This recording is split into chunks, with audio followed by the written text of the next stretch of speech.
Half cup ময়দা দিয়ে দোকানের মতন পারফেক্ট গোলাপ জামুন মিষ্টি বাড়িতেই তৈরি করুন খুব সহজেই। মাত্র 3টি উপকরণ দিয়ে তৈরি করে নিতে পারবেন। আর মিষ্টি হবে একেবারে নরম তুলতুলে, সব জালিদার, মুখে দিতেই গলে যাবে, দারুণ লাগে খেতে।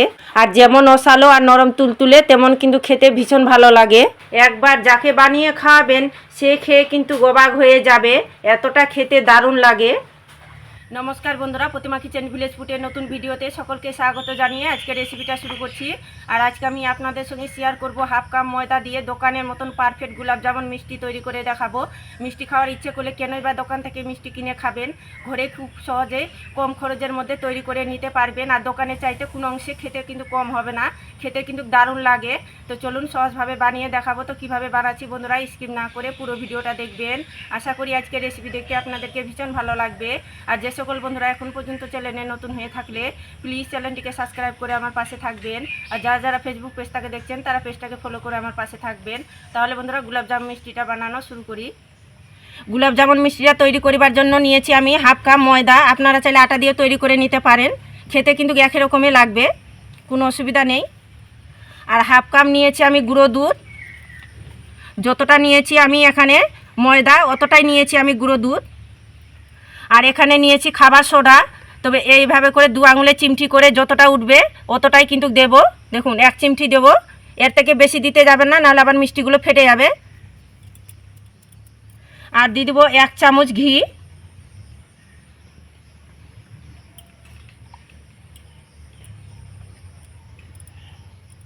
ঘিটা আমি ভালো করে ময়ামটা করে নেব।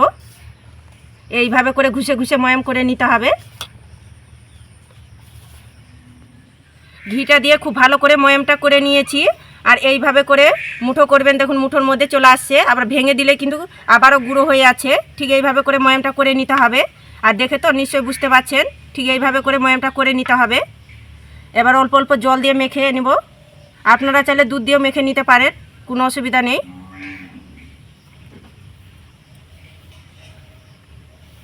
একটু নরম করে কিন্তু মেখে নিতে হবে, খুব বেশি কিন্তু আবার শক্ত করে মাখানো যাবে না।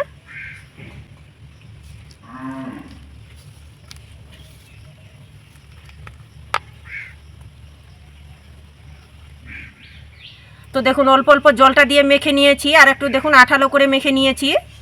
ঠিক এইভাবে করে একটু আঠালো করে নরম করে মেখে নিতে হবে। এবার আমি একটা প্লেট দিয়ে ঢাকা চাপা দিয়ে 5 মিনিট রেস্টের জন্য রেখে দেবো। আর ততক্ষণে আমি মিষ্টির জন্য সেরাটা তৈরি করে নেব। সেরাটা তৈরি করার জন্য নিয়েছি 1 বাটি চিনি আর 2টো নিয়েছি এলাচ। এলাচের একটু মুখগুলো ফাটিয়ে নিয়েছি।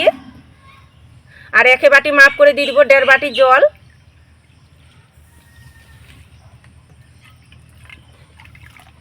এবার চিনি জলটা নাড়াচাড়া করে আমি সেরাটা তৈরি করে নেব। চিনি জল নাড়াচাড়া করে আমি সেরাটা তৈরি করে নিয়েছি। আর একটু চিটচিটে সেরাটা তৈরি করে নিয়েছি। আর মিষ্টির জন্য খুব বেশি কিন্তু সেরাটা ঘন করতে যাবে না, নাহলে মিষ্টির ভিতরে সেরাটা কিন্তু ঢুকতে চাইবে না। একটু চিটচিটে সেরাটা তৈরি করে নিতে গেলে হয়ে যাবে। তো সেরাটা হয়ে গেছে, আবার নামিয়ে নেব। এদিকে 5 মিনিট রেস্টে রাখানো হয়ে গেছে। এবার ঢাকনাটা তুলে নেব। হাতের মধ্যে একটু ঘি লাগিয়ে নেব। হাতের মধ্যে ঘি অথবা সাদা তেল লাগিয়ে নেবেন, তাহলে লেগে যাবে না। এবার গোলাপ জাম মিষ্টিগুলো তৈরি করে নেব। তো অল্প অল্প করে এখান থেকে আমি লেচি কেটে নেব।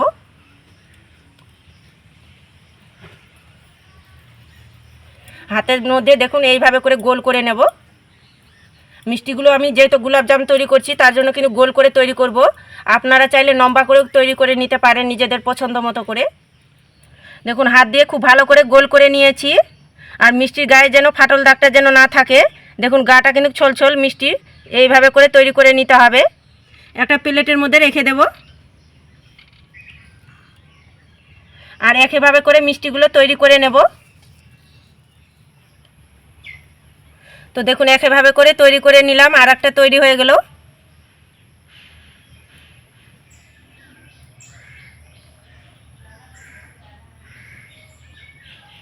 সবগুলোই একইভাবে করে মিষ্টিগুলো তৈরি করে নিয়েছি।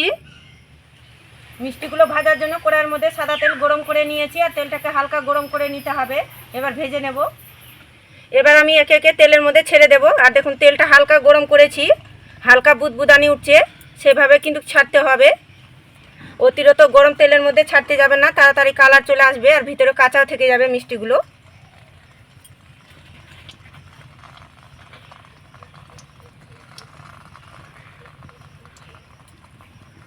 বেশি কিন্তু ছাড়বো না, অল্প করে কিন্তু ভেজে নেব। তো দেওয়ার পরে সঙ্গে সঙ্গে নাড়াচাড়ানো করবেন না, এইভাবে করে কড়াইটা ধরে দুলিয়ে দেব, তাহলে দেখবেন তেল থেকে খুব সুন্দরভাবে মিষ্টিগুলো ভেসেও আসবে।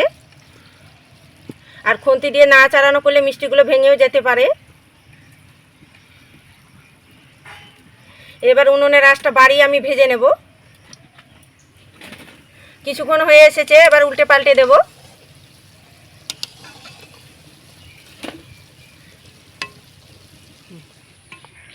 মিষ্টিগুলো যখন তেলের মধ্যে ছাড়বেন তখন কিন্তু তেলটা হালকা গরমের মধ্যে ছাড়বেন, তারপর ছেড়ে কিন্তু মিষ্টিগুলোকে আঁচগুলো বাড়িয়ে কিন্তু জাল করে ভেজে নিতে হবে। তবে হালকা আঁচে কিন্তু প্রথম থেকে শেষ পর্যন্ত ভাজানো যাবে না। আর দেখুন একটা মিষ্টিও কিন্তু ফেটে যায়নি বা ভেঙে যায়নি, দেখুন সব মিষ্টিগুলো গোটা গোটা রয়ে গেছে আর কত সুন্দরভাবে ফুলেছে, দেখুন বলের মতো হয়ে গেছে। মিডিয়াম আঁচে আমি নাড়াচাড়া করে আমি ভেজে নিয়েছি। আর গোলাপ জামুন মিষ্টি দেখুন একটা সুন্দর কালারও চলে এসেছে। তো হয়ে গেছে, তেল ঝরিয়ে তুলে নেব।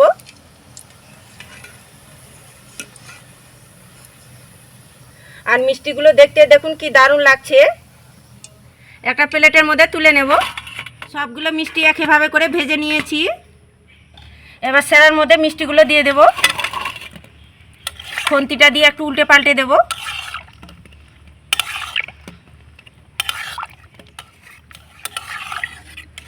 তো সেরার মধ্যে মিষ্টিগুলো দিয়ে আমি উল্টে পাল্টে নিয়েছি। একটা থালা দিয়ে ঢাকা চাপা দিয়ে 30 মিনিট রেখে দেব। 30 মিনিট পরে দেখবেন খুব সুন্দরভাবে মিষ্টিগুলো রসালো হয়ে যাবে, রসটাও ঢুকে যাবে। তো মিষ্টিগুলো আমি 30 মিনিট ঢাকা দিয়ে রেখে দিয়েছিলাম। এবার ঢাকনাটা তুলে আমি দেখে নেব। এবার ঢাকনাটা তুলে নেব। এই দেখুন শুধু মিষ্টিগুলো কত সুন্দরভাবে রসালো হয়েছে আর ওইসে কিন্তু টইটুম্বু হয়ে গেছে। আর একটা মিষ্টি আমি তুলেও দেখাচ্ছি আপনাদেরকে। এই দেখুন, তো মনে হচ্ছে কি এটা ময়দা দিয়ে মিষ্টি তৈরি করানো হয়েছে।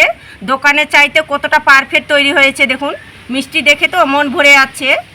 তো একটা মিষ্টি আমি কেটেও দেখাচ্ছি আপনাদেরকে, কতটা নরম তুলতুলে সফট হয়েছে মিষ্টিটা। এই দেখুন কতটা নরম তুলতুলে সফট হয়েছে, মুখে দিতেই মিশে যাবে, দারুণ লাগে খেতে। কতটা পারফেক্ট হয়েছে, না বানিয়ে খেলে বিশ্বাসই করতে পারবেন না কতটা রসালো হয়েছে। মুখে দিতেই মিশে যাবে, দুর্দান্ত লাগে খেতে। এই দেখুন ভিতর পর্যন্ত কত সুন্দরভাবে রসটা ঢুকেছে আর কতটা রসালো আর নরম তুলতুলে হয়েছে, মুখে দিতে গলে যাবে, দারুণ লাগে খেতে। আর এই মিষ্টিটা কাউকে বানিয়ে খাওয়ালে তো বিশ্বাসই করতে পারবে না কি ময়দা দিয়ে তৈরি করানো হয়েছে। আর দেখলেন তো ময়দা দিয়ে গোলাপ জামুন মিষ্টিটা বানানো কত সহজ। তো আপনারা দোকান থেকে না কিনে খেয়ে আমার মতো করে একবার হলে তৈরি করে দেখবেন। আর খেয়ে কেমন লাগলো তো অবশ্যই কমেন্ট করে বলবেন। আর আজকে রেসিপি কেমন লেগেছে তো অবশ্যই কমেন্ট করে বলবেন। আর ভালো লাগলে একটা লাইক করে বন্ধুদের সঙ্গে ভিডিওটা শেয়ার করবেন। তো ভিডিওটা এখানে শেষ করছি, দেখা হচ্ছে আবার নতুন কোনো রেসিপির সঙ্গে।